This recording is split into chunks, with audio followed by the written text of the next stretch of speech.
Bismillahirrahmanirrahim. Assalamualaikum warahmatullahi wabarakatuh.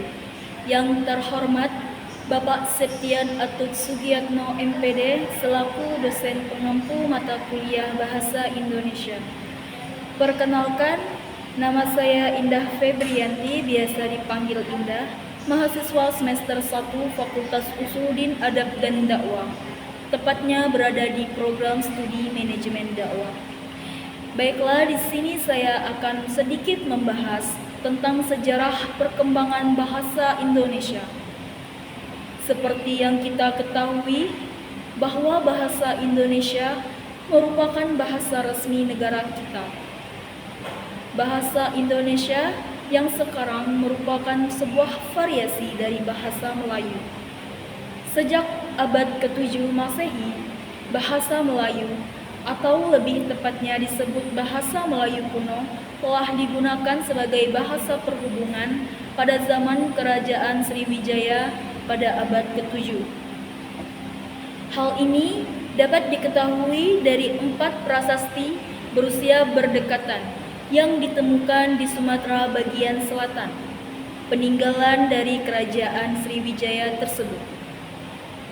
Nah, dalam ejaan resmi bahasa Melayu pertama kali disusun oleh Van Ophuijsen yang dibantu oleh Muhammad Taib Sultan Ibrahim dan Nawawi Sultan Makmur yang dimuat dalam kitab logat Melayu pada tahun 1801. Untuk meningkatkan bahasa Indonesia dan menjaga eksistensi bahasa Indonesia menjadi bahasa nasional, perlu berbagai upaya.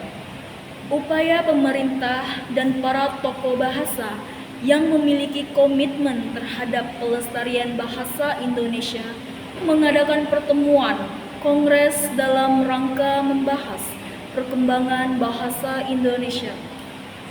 Pertemuan yang rutin dilaksanakan ini diberi nama Kongres Bahasa Indonesia.